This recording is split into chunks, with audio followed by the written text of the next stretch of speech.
People say, well, give it to me and then I'll be happy. You say, it doesn't work that way. You got to be happy and then you'll get it. Well, I would be happy if I had it, so can't you arrange it so that I get, and we say the vibration comes first. You have to line up with it first. And you've already done most of the work. You've lived the life which caused you to give birth to it. Source energy has become it and has created this powerful energy vortex that is summoning you. The call of Source is so powerful. What does the call of Source sound like, you say? Harps. The call of Source doesn't sound, it feels. And the best word that we can give you so that you'll know that you're feeling the call of Source or the call of your expanded being, the word is relief every time. If you're feeling fear and you let go of the thought, you're not going to go immediately to joy and ecstasy, but you will feel relief. If you're feeling frustration and you let go of the thought, you're not going to feel ecstasy, but you will feel relief. If you're feeling appreciation and you deliberately beat the drum of appreciation, there still is relief. There is no place in this stream from which you cannot find an improved vibration, because the expanded version of you is always downstream calling you. So as you are reaching for the better feeling thought, you're going to feel better and better and better and better and better. Well, we like that way of explaining this to you, because never before have we found such a clear, direct approach to helping you to understand how it is that you are the creator of your experience. You live in a universe that is based upon the law of attraction, but there is a duality in that you are source energy who always offers a powerful, pure, positive energy vibration. And you are also humanly focused in physical form, which means you can focus on things wanted and unwanted. And when you focus upon things unwanted, you split the energy and you feel the discord. And law of attraction is going to give you whatever it is that you are focused upon, because here in this physical body, with this brain you have, this consciousness that you have, this personality that you have, this attitude that you have, this mood that you have right now, this is your point of attraction. You are not a puppet on the string. You are not source energy that came forth just to be that source energy. You are source energy that is expanding, and that's why everything is established in the way that it is. What you're thinking about from your now me, human perspective, personality, mood, attitude, what you're thinking right now is what law of attraction is responding to. And you get what you think about whether you want it or not. You live in a universe that is attraction based with no exclusion, which means when you see something that you like and you say yes to it, you attract it. When you see something that you do not want and you shout no at it, you attract it, because there's no such thing as no in a universe that's based upon attraction. There is not a word that means no. Every word means yes, come to me.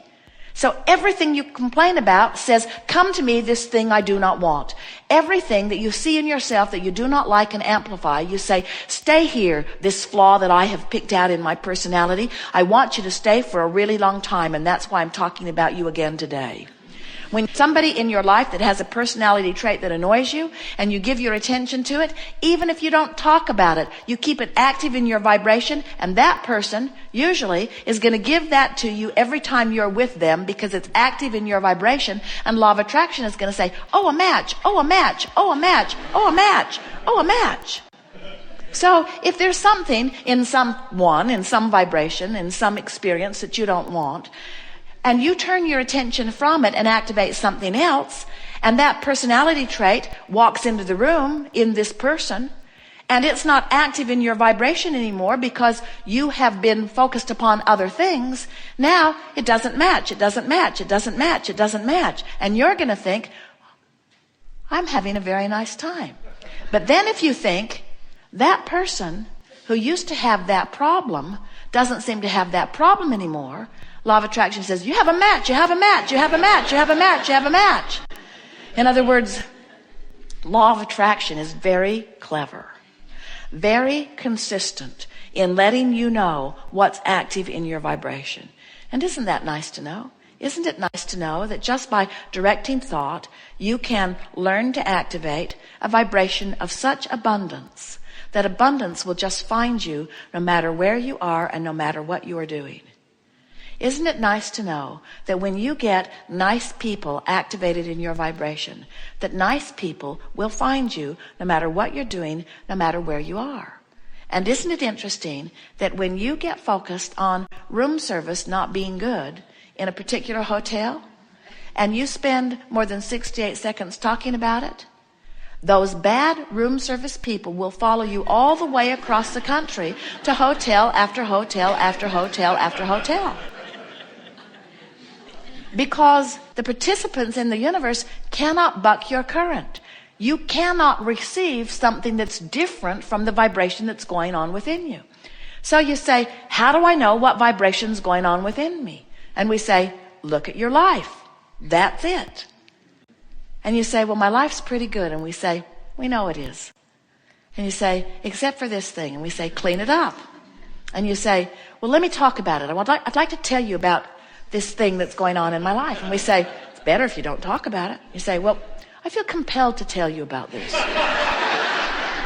It's a story that I've learned to tell so well.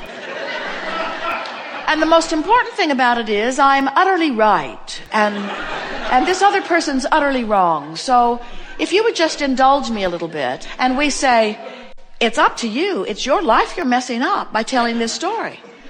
And then we say, wouldn't you like to tell a different story?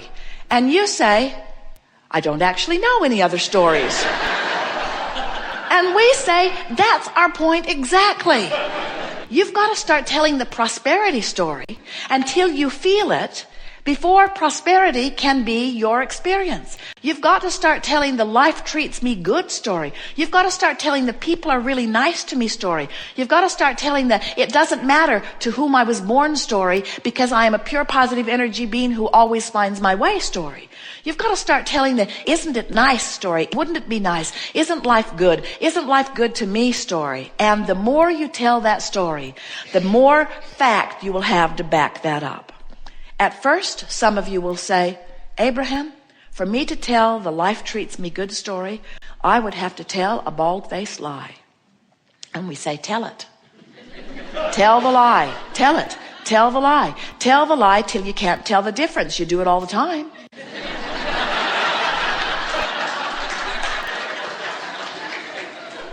Haven't you ever gotten together with your sister or your brother years later and you tell your version of what happened and they tell their version of what happened? They're very different versions.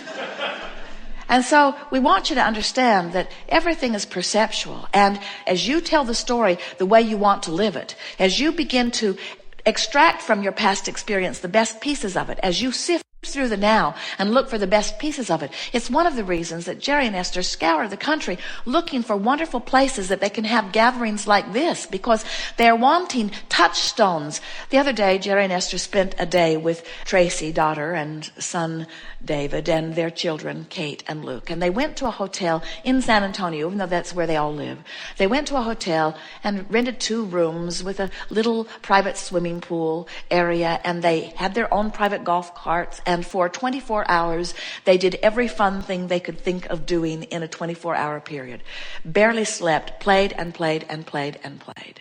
And then it was time for them to go their separate ways. And Kate said, she's 4, can we go to Olive Garden? It is my favorite place. Well, how can you not go to someone's favorite place? So they went to Kate's favorite place. She likes it because there are big tables and lots of crayons and fun things to do. And Jerry plays games with her from the minute they get there until the minute they leave. And so Kate and all had a wonderful coloring session at Olive Garden. And then as they were leaving, Kate looks into the street and she sees a very pretty stone. It was odd for there to be such a beautiful stone on a paved road. But Kate reached down and snatched it up and handed it to Esther and said, Grandma, you might want to keep this to remember what a fun time we had together. Jerry and Esther have recounted that moment 1,000 times at least since it happened. This is a little girl who is remembering from her broader non-physical perspective to look for the touchstones of life. And we want you to realize that creating the most incredible life that anyone could ever live is about nothing more complicated than that. It's about looking from wherever you are for the best thing that you can find and putting it in your vibrational pocket, so to speak. It's about being willing to ignore what is, stop the criticizing, never mind the things you don't want, while you scour your moment-to-moment environment for things worthy of giving to grandma to put in her pocket. And as you orient yourself in that way, it won't be a week before you'll start announcing to yourself things have improved. And it won't be a month before you're starting to acknowledge things I wanted for a long time have made their presence known to me. And by this time next year, you will be saying out loud to anyone who will hear, I know the secret of life. The secret of life is remembering my worthiness and gravitating to that knowledge of well-being. And they will say, what? That is so deep. And you'll say, oh, but it's so simple to apply. It's just reach for the best feeling thought I can find wherever I'm standing and developing a propensity for that. And they'll say, yes, but did you see what's going on CNN? And you'll say, you know, I watched that for a while in my attitude of looking for touchstones. And I found so few, it wasn't worth the mining experience. Television as a whole is worth mining, but there are some aspects of it that are so oriented in opposition to who I really am that I've stopped looking there. But there are so many places that I'm looking. And we want you to understand that we don't want you to stick your head in a hole. We don't want you to put yourself in a cave. We don't want you to try to segment yourself from the things that you consider to be bad in this world. We just want you to activate within yourself a vibration that will keep you from attracting so many of them. And the better it gets, the better it gets, the better it gets, the better it gets, the better it gets. And if you are someone, or if you know someone who's had a hard life, then we say this will be easier for you than for anyone you know, because in that hard life you have created a vibrational escrow that is moving so fast, and your feelings of relief will be more obvious than anyone you know. When you turn in the stream from a place of strong resistance, you feel the relief in a powerful way. It's actually easier to recover from something deadly than it is to get over something minor. Because the deadly thing has put so much power in vibrational escrow. And your willingness to feel good is the only requirement. So when we say it's as easy to create a castle as a button, we mean it with everything that we are. There is nothing that you cannot be or do or have. There is nothing that you need ever to be deprived of again. This universe is resilient and filled with the abundance to serve you. Everything is queued up for your success. But you are where you are, and wherever you are is good. So when you leave, what are you going to say? I am where I am, and where I am's okay. And feel the power of that. I am where I am, and I shouldn't be here. Upstream thought. I am where I am, and it's okay. Downstream thought. I don't have enough money, but it's okay. Turns downstream. I don't have enough money, and I really want more money, and I should have more money, and it's not fair that I don't have enough money, and look at that guy, he's got too much money, and look at that kid driving that car, his dad probably bought it for him, that's not right. Upstream, upstream, upstream, upstream, upstream. I want a new car and I can't afford it. Upstream. I want a new car and I want it now. Upstream. I want a new car and I can't afford it. Upstream. I want a new car. I can't afford it. Upstream. I hate my car. Upstream. I don't like my car. Upstream. Nothing about my life is pleasing me. Upstream. Things might get better for me if I just chill a little. Downstream.